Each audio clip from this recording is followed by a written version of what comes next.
Hey everyone, I'm Kim Tolson. If you don't know me yet, I'm the person behind the Traveling Therapist podcast, which is part of the SciCraft network of podcasts. I am so proud to be a part of this network along with Lisa Mustard at The Therapy Show.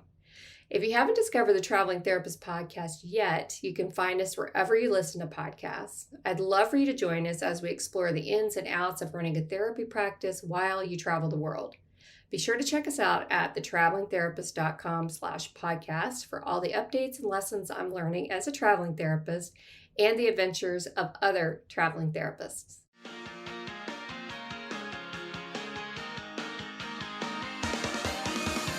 Welcome to the Therapy Show podcast. I'm your host, Lisa Mustard.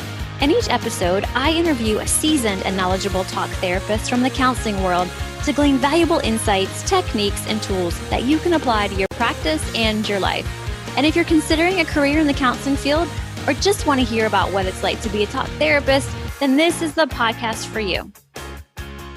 So I finally have all of my pod courses uploaded or migrated over to my new learning management platform. And I'm so excited to let you guys know that they are finally all there.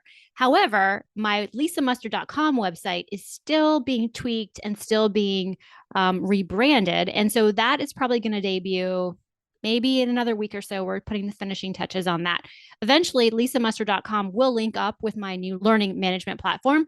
But in the meantime, if you guys want to get any of my pod courses, and by the way, Mustard Consulting LLC is a NBCC approved provider, which means that more than likely your state licensing board will accept my courses as a self-study course for your license renewal. So that's a really great thing for you, right? And I like to think that my courses are pretty, decently priced. Each one is $14.95. And if you go to that new learning management platform and you add in your email address, you can get your first one for free. I'll send you over a code where you can get your first continuing education contact hour for free. Now, you guys can always listen to the content before you buy. That is one of my main goals of my continuing education pod courses, is that you can always listen to the information for free. So you don't have to purchase the pod course to get the information. You can always listen for free to the content. And if it's helpful for you in your practice or with your clients, then that is awesome. That's what I want. However, if you want the continuing education contact hour for your license, so when you renew, you have some, courses to show for it, then you would purchase the pod course, which a pod course, in my definition of a pod course, is the podcast content audio, right? Plus a self-study course equals pod course. There you go. So if you want that credit, just head to that link. It'll be in the show notes and you can purchase it, or honestly get your first one for free. Who doesn't love a free continuing education contact hour? Let your colleagues know they can get a free continuing education contact hour. I have 11 to choose from. Okay. And I have another one coming out before the end of the year. Oh, no, 2 more coming out before the end of the year. So I'm really excited about what's coming out shortly. So before we dive into this week's episode, I want to let you guys know that I am moving forward going to be sharing stories of folks, not my clients, but people who have struggled with some type of mental health issue and how they are working through it, how they've worked through it, how they're in recovery. And I want you to hear from real people who have struggled with their emotional health. Up until now, all of my guests really have been therapists, who share how they work with specific populations and specific mental health issues. I really wanted to pivot and share with you people who have dealt with significant mental health issues and how they work through them, because it's a story of hope and recovery. And it gives you some insight into what really works for people. Now, don't get me wrong. Every person has a unique story and everybody's recovery is going to look different based on a number of factors, right? So what's important about these stories is that you get a sense of hope. You get a sense of you can work through this. You are not alone. But please know that these episodes do not qualify as medical advice. They are not intended to be a substitute for professional medical or mental health advice, and should not be relied on as so. Okay. So definitely talk to your doctor, your therapist, about maybe what you hear in this podcast, but don't stop going to therapy. Don't stop going to your doctor because you heard something in this podcast, because like I said, everything is nuanced, you don't get all the story, you don't get everything in the episode. And that's just not really good advice on my end, right? So please consult with your healthcare professional for any medical questions. That's really important. And if at any point, you need help, you can always go to the Suicide Prevention Lifeline. You can text, you can call. I'll put that information in the show notes. But you could always get some support and some help. Also, this episode is about eating disorders. So we are going to be talking about eating disorders, and we're going to talk about eating disorder behavior. I'm going to put some links for resources around eating disorder support and treatment in the show notes, as well as just information and facts about eating disorders and with the stats and the prevalence and all that. That will be in the show notes as well. And my guest this week is Rebecca Arsena. She is I'm going to say she's in recovery for anorexia. She dealt with anorexia at a very early age, and she's going to share with you what that looked like, her story around it. And then we're going to talk a little bit about an event that happened earlier on in her life that may have been one or a part of a factor that she developed an eating disorder. So I just want to encourage you guys to know that if you're showing symptoms of a disorder, usually there's something underneath that may be a trauma that you experienced, something that had a meaning-making experience in your life that moving forward, maybe you developed a maladaptive behavior or coping skill, which may have turned into a disorder of some sort. Now, that's not the case for everybody, and I'm not trying to make a blanket statement, but just know that a lot of the times there's so much more to the story as to why somebody develops a mental health condition. Definitely genetics can play a role. I'm not ever going to rule that out. But as a therapist, I always kind of say, like, my job is to be a detective and to kind of tease out what might be going on underneath the symptoms. So I hope you guys enjoy this episode. You can learn more about Rebecca. I'll put all of her information in the show notes. And yeah, let's just jump right on into it. Well, hey, friends, welcome back to the podcast. I'm excited to have you meet my friend, Rebecca Arsena. Welcome to the show, Rebecca. It's awesome to have you. Thank you. I'm so excited to be here, Lisa. Yeah, me too. Could you go ahead and share with our listeners like who you are and what you do and how you help people? Yeah, I am a mom. I am a wife. I have a 15-year-old daughter. So, we're in the teenage years. I'm grateful that she's a really good kid. And so I'm super, super fortunate with that. I do kind of my day job is radiology. I've worked in radiology since I came out of college. And then my side gig is I am a functional medicine and national board certified health and wellness coach. Wow, you do a lot of things. And I totally feel you on the teenage daughter thing. Totally. Yes, I'm very grateful that we haven't gone through some of the horror stories I've heard. So grateful for that. Yeah, and maybe that's another podcast episode down the road. Yes. Like we could talk about how to survive teenage years. How to survive. Yeah, I think that would be a really good episode. Like seriously, let's get that on the yes, list. yes. Okay. Well, I'm excited to have you because, for a number of reasons, I've wanted to connect with you for a while because I think what you're doing in the world, you said functional healing, functional medicine. Yeah, functional medicine and national board certified health and wellness. Yeah. Can you share a little bit about how you work with people? Because somebody out there might be like, I'm really curious to learn more. Yeah, functional medicine is kind of just a different lens through which to see your health. It focuses more on root cause versus just managing symptoms or symptom relief.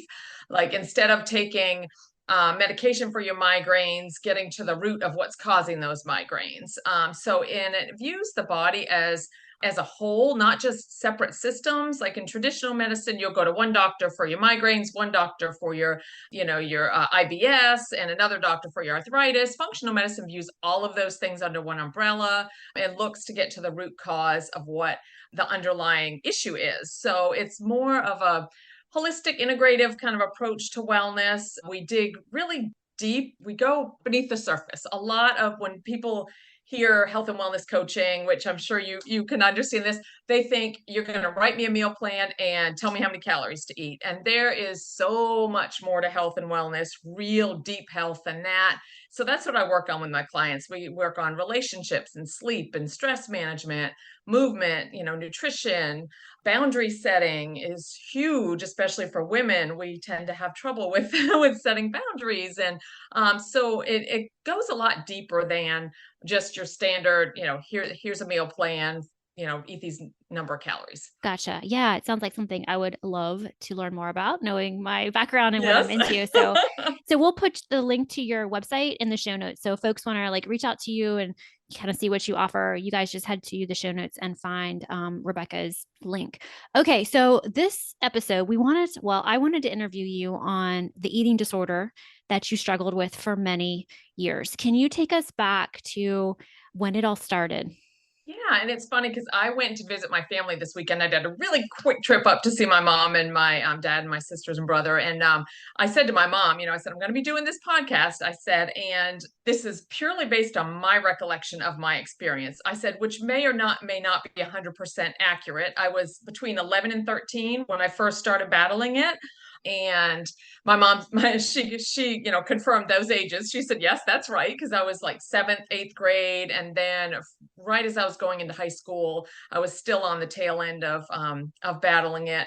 Had a relapse in my early 20s, but in my younger years, in my teens, I just was always really conscious. I was, perfectionist, had to get straight A's, had to look just so. If my hair wasn't right before I went to school, I was, a mess, and had to, always wanted to be the thinnest and the prettiest and the smartest. And thin was never thin enough. There was always something else to strive for. I remember, vividly eating like a bowl of cereal for breakfast.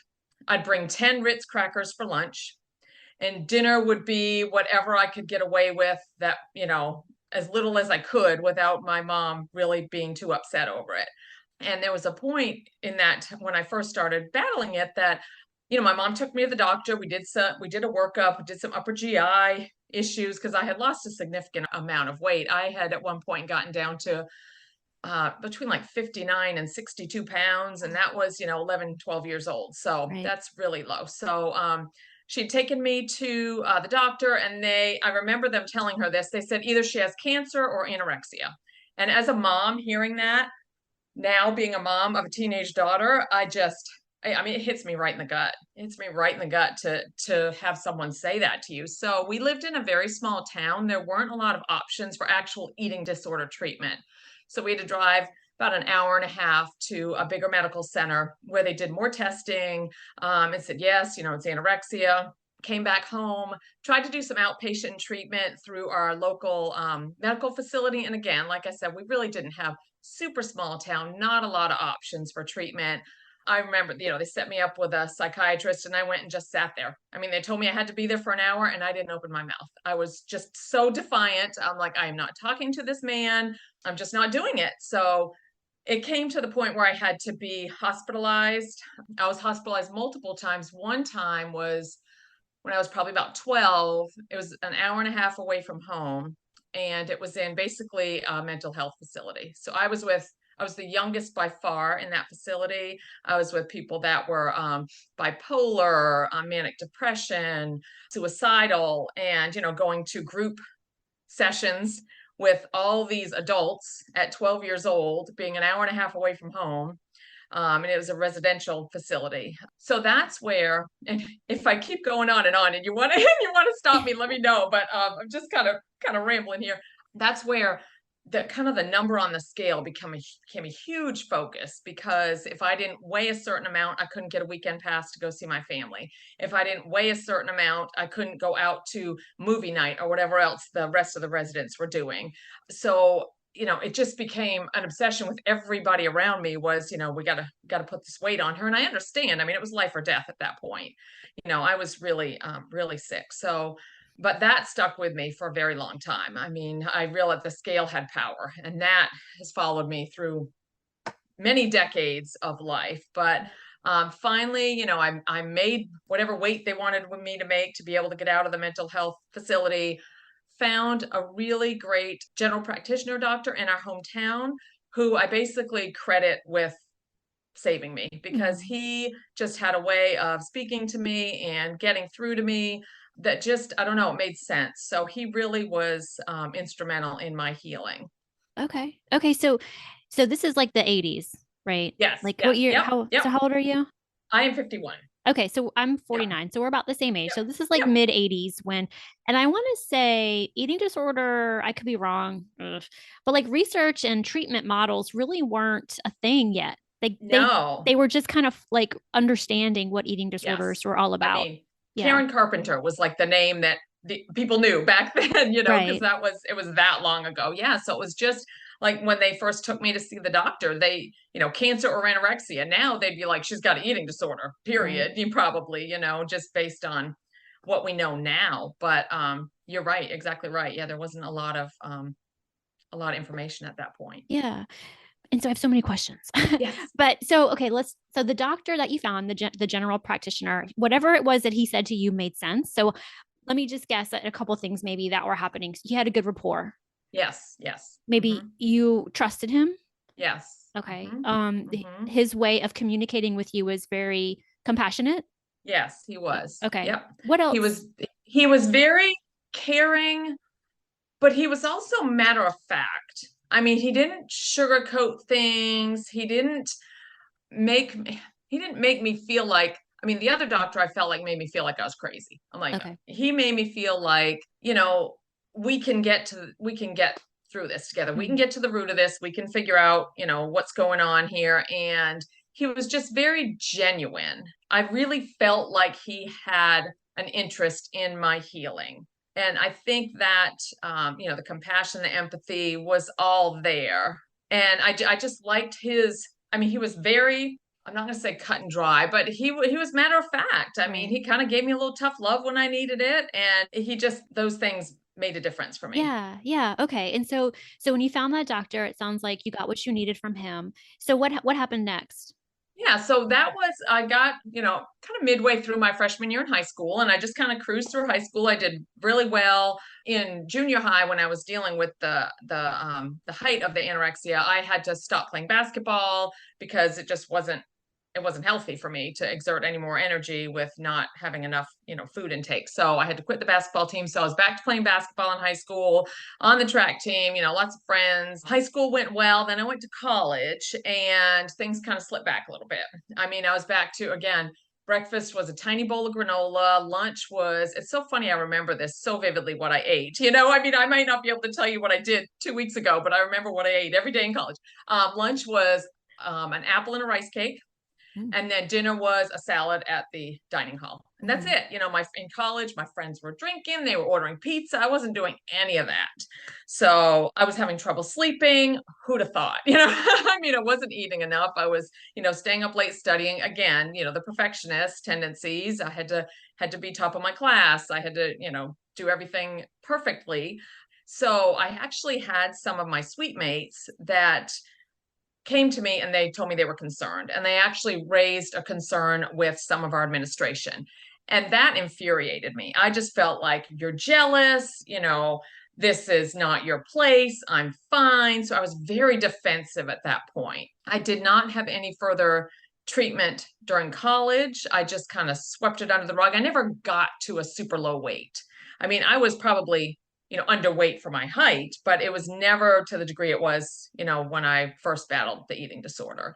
So I went through college, and after I got out of college, I came back and lived at my mom and dad's house and worked in the hospital in our hometown.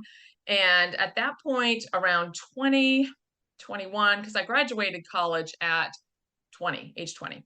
So at between 20 and 21, I had a little bit of a relapse. I had started dating a guy who was really into fitness. So we were biking, we were lifting weights, we were exercising a lot, expending a lot of energy. I was working call, not sleeping a lot, working a lot at my new job, wanting to excel, wanting to be good at my new job and prove myself. And so my weight went down again, and there was some verbal abuse with the relationship. So I was, my self-esteem was kind of in the tank. So I did start seeing a local mental health practitioner, just kind of on and off, nothing consistent. But once I got out of that relationship, I kind of regained, my normal eating habits. So for me, the eating disorder definitely was a crutch. When things felt out of control, when I felt like that I needed to have control of something, it was the food I put in my mouth. And that was the one thing that maybe I had control over. Okay, I gotcha. Well, thanks for sharing the history of your anorexia. So when you think back to, I mean, you just kind of gave me a little bit of insight into, you were saying the perfectionism. When you felt like things were out of control, that's when you would start to control your eating or to really. So can you think? I mean, did something happen earlier in your life where there was some type of event or an experience that you had that gave you that idea that when I'm out of control, it's not a good thing? Or did something happen earlier in your You mean life? when I first when my first eating disorder first manifested. Yeah, like when you were in middle Yeah. school. Yeah. Yeah. My mom and dad divorced when I was 5, I think. Okay. And then my mom got remarried a couple of years after that. And my dad was, we were talking about this weekend when I was up there visiting. Yeah. Actually, my dad was 23 and he married my mom. She was 8 years older than him and she already had 3 kids. So he came into an already ready-made family. And it was, a bit stressful figuring out the dynamics of that lifestyle, with a new stepfather and our natural father. He really didn't want a lot to do with us. So there was a little bit of that piece in there too, feeling kind of not wanted, not good enough. My mom had told us that he really, came out later in life, not back then, but that he really just wanted boys. He didn't want girls. So we were never good enough for him. So I think that played a role in it, I always was the peacemaker. I just always wanted to be the good girl. I didn't want to cause any waves. I didn't want to cause any other issues in my household or for my family. So I just wanted to be the good girl. Gotcha. Okay. Yeah. So that, I mean, the therapist in me is trying to Yeah. Oh, go yeah. back into your history and okay, what Yeah. happened? Something happened. So I Yeah, do think, exactly. so for those listening, I guess I just want to point out that, and it's not always the case, but most of the time, people struggling with an eating disorder, there is some type of event or experience that happens earlier in your life or along the way that causes some type of distress. And the way that you handle the distress is by, some people choose alcohol, some people choose drugs, some people choose relationships, some people choose sex, some people choose a way to control their eating or not control their eating, binging, as a way to deal and cope with the feelings that aren't so pleasant. So thanks for sharing, Yeah. what you experience, and thanks for sharing about your family, because that's not always, the easiest thing to talk about. Yeah. So thank Yeah. you. Yeah. Appreciate And I it. don't ever want there to feel, and I've talked with my family about this so much over the years that I don't ever want. I mean, I've carried a tremendous amount of guilt for what I put my family through when I was going through that, because there were 4 of us kids. My mom and dad would drive an hour and a half down to visit me after working all day, and then an hour and a half back to the rest of the family. And, it took time away from the rest of my siblings when I was in the hospital. So I've carried a ton of guilt over that over the years. And, we've talked about, my mom's role in this, and she was always dieting and, always wanting to lose weight and stay thin. And so you see that as a child, but there's no guilt or not blaming anybody. There's Sure. no blame, Right. because I think you go through that stage a little bit like who's to blame for this, but it's just kind of a multifactorial type of Definitely. thing. Oh yeah, Yeah. yeah. I mean, there's so many, and everybody's story is different and everybody's life experiences are different. It's so hard to just blanket it and say, oh, it's because of this, and Right. that's why I love to hear from folks who are challenged by something or struggled with something, and to hear their stories, because I think it gives other people out there listening an idea as therapists to know, because a lot of my listeners are therapists, that it's not just one thing. It can be so many different things, and to hear other people's stories and to get those stories kind of out is really important. And then for folks who just are curious about eating disorders and maybe they're struggling with one right now and they don't know how to get help, or they're ashamed, or they feel guilty or embarrassed by what they're doing, we just want you to know that there is hope and there's always recovery. I mean, there's recovery is so doable with an eating disorder. Can you talk a little bit about when you were going to see that counselor? What were some of the things that you worked on as an adult or in your 20s? I wish I could tell you. I don't remember. Honestly, I don't. I'll be 100% honest. That's I awesome. don't remember. Well, it worked. Whatever it was. Well, maybe I think sometimes it's just you just need that ear. Yes. You Yes. just need somebody to listen to you and validate you.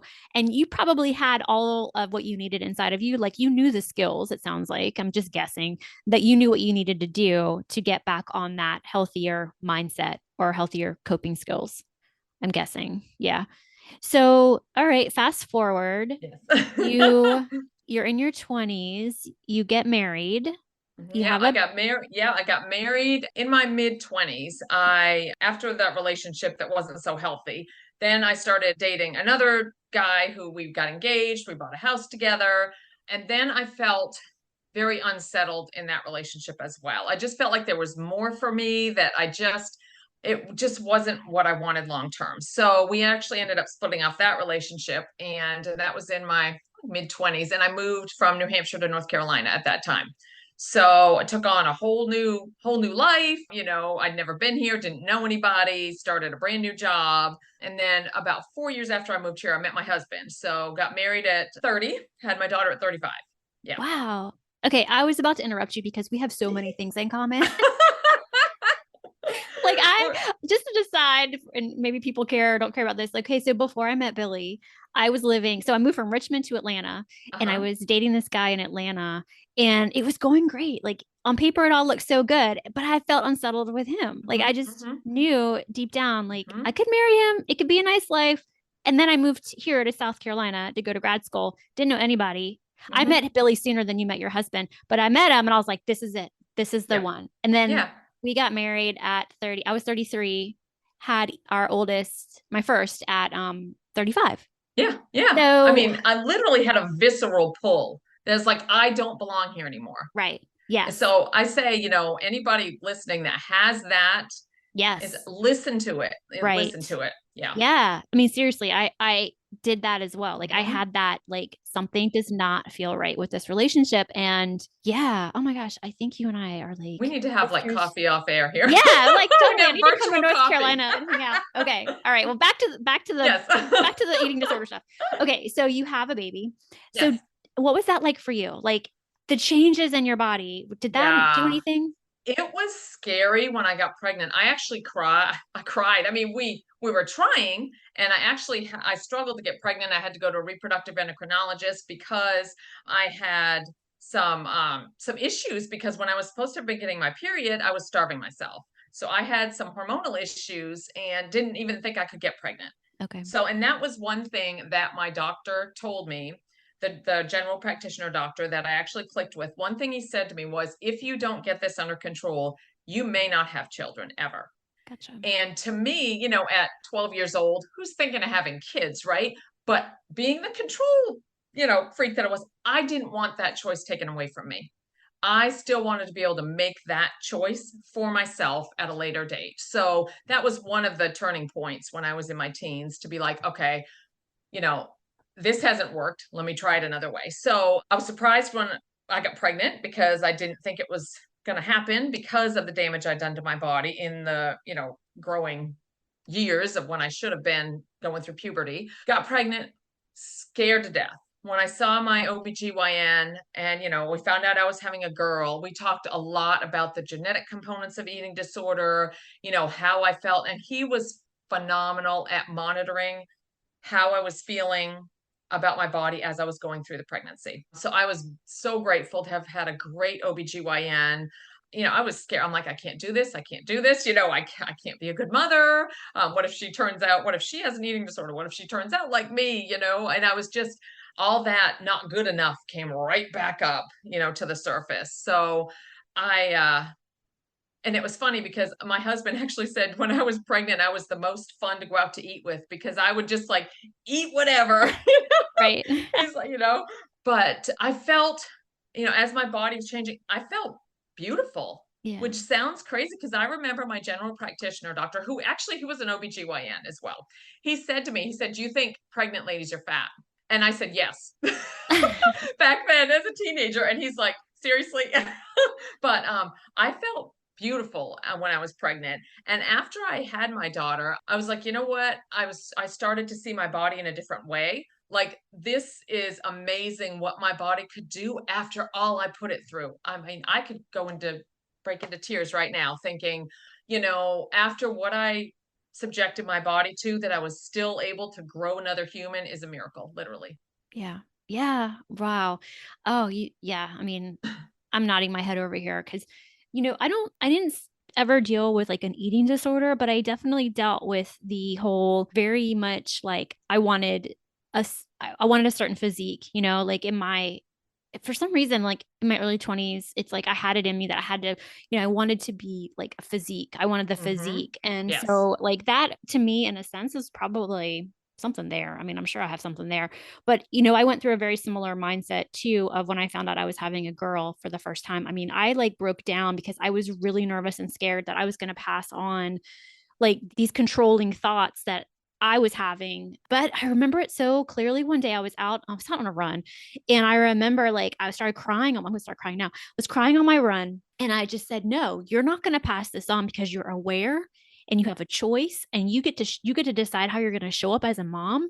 And the things that imprinted on you when you were young, you don't have to do you don't have to do those things, right? Like, it doesn't have to be that way.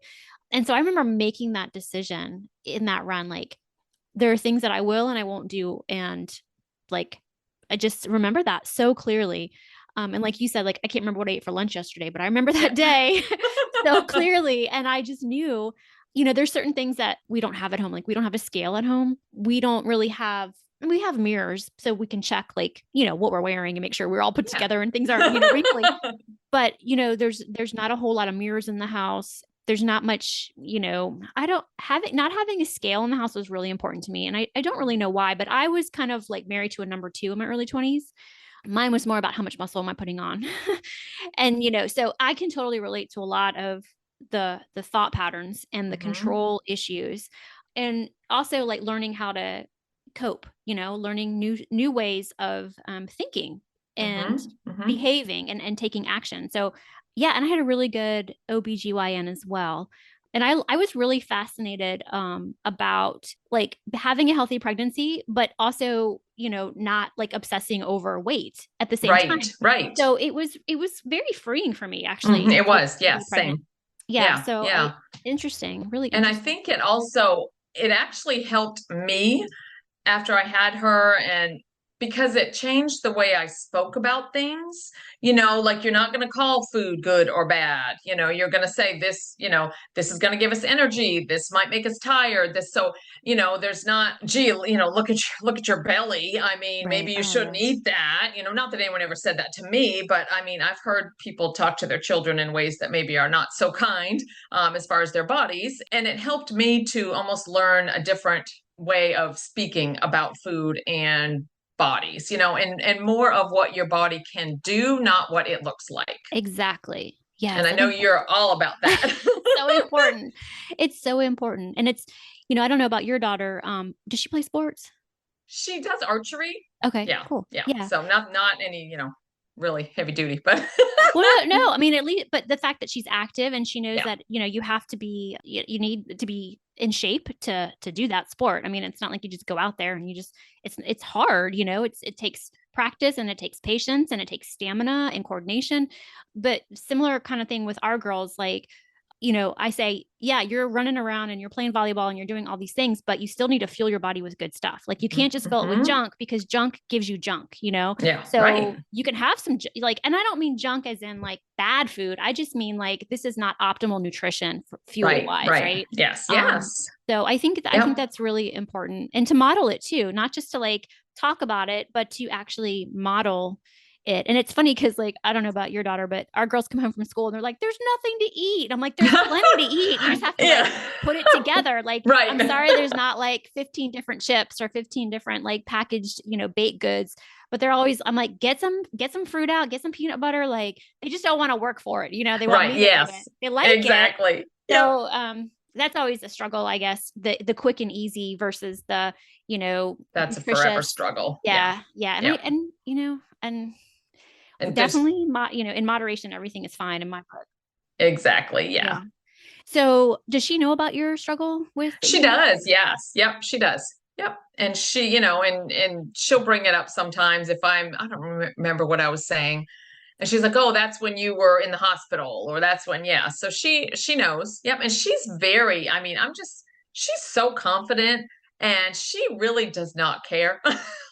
She does not care what other people think of her. She does not. She is her own person. She's not going to go along with the crowd just because they're doing something. If she knows it's wrong or it's something against her values, then she just happy walking away. So, I love the strength that she has, and wish I had had more of that when I was her age.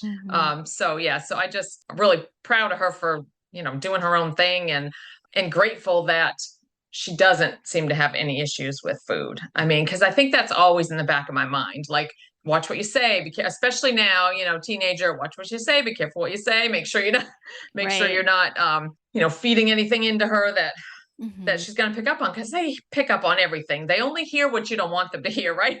Right.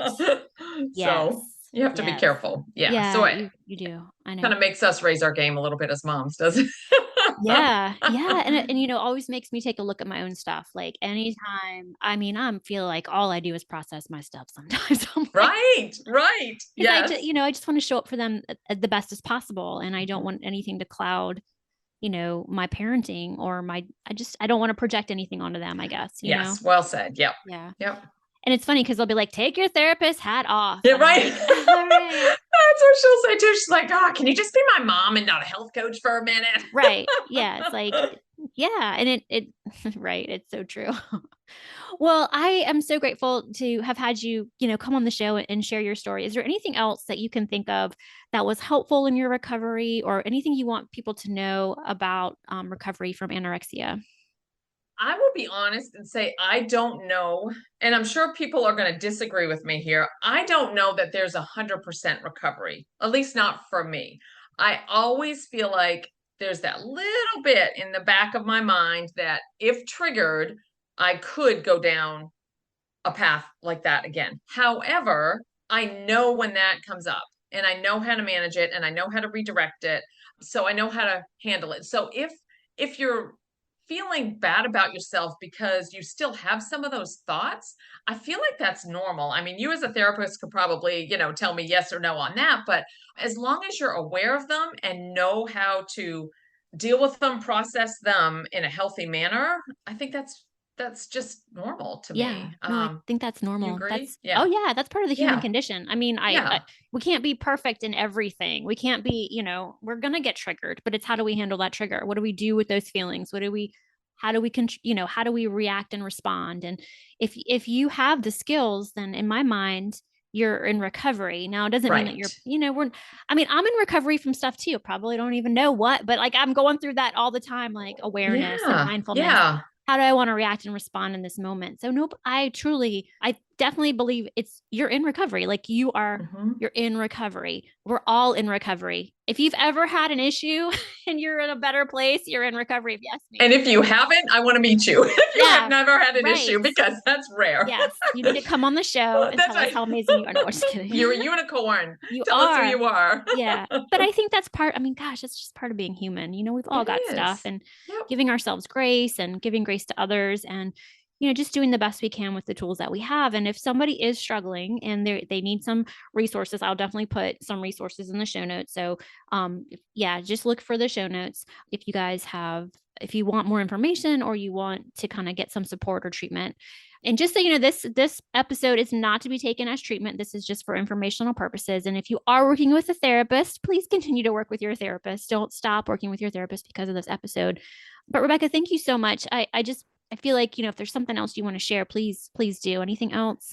Yeah, well, I just feel like it's even harder now with social media. I mean, when I was going through the height of my issues, there was no social media. And now, I mean, I really feel bad for this generation of young females, males too. I mean, females are not, the only ones that go through eating disorders, but I think it's so much worse now. And I'm not sure what the answer is to that, but it's definitely it's a harder road, I think, at this point. Yeah.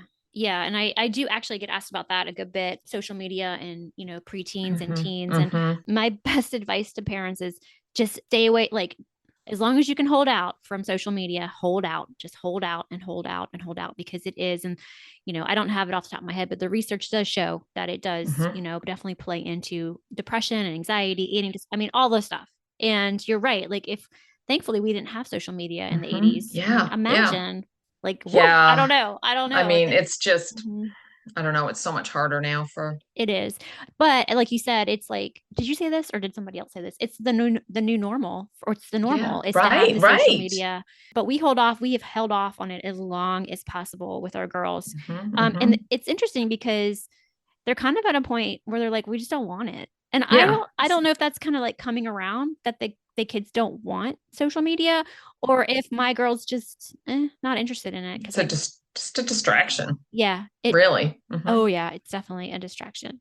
I mean, even as an adult, gosh. Yeah. It's still a distraction. Like I have to Yep. be very mindful of the time I spend on it because I still can fall prey to like the imposter syndrome, comparisonitis, and all that stuff. Yep. Yeah. Again, that's just, human nature, I think, at some point. Yeah. Yeah. Yeah. Well, I really appreciate it. Okay, one more time. Anything else you want to share? No, I think that's good. Yeah, I think that the resources that you link up will be very helpful, and I don't think it's something that you need to be ashamed about or feel guilty about, or just there is help. There are ways to get treatment, and there is definitely hope on the other side. So Yeah, definitely. Well, thank you so much for being here. It's been so great to have you on the podcast. Hey guys, before we end this episode, if you are liking my content, if you're liking my podcast, be sure to go over and leave me a 5-star review on the podcast platform of your choice. And if you are up for it, I'd love it if you left me a review as well. Well, that wraps up another episode of The Therapy Show with Lisa Mustard. I know there are hundreds of thousands of podcasts out there, and I'm thankful you've chosen to listen to mine. Be sure to visit lisamustard.com to access the show notes and discover more fantastic content. And I'd be grateful if you subscribe to the show. Thank you.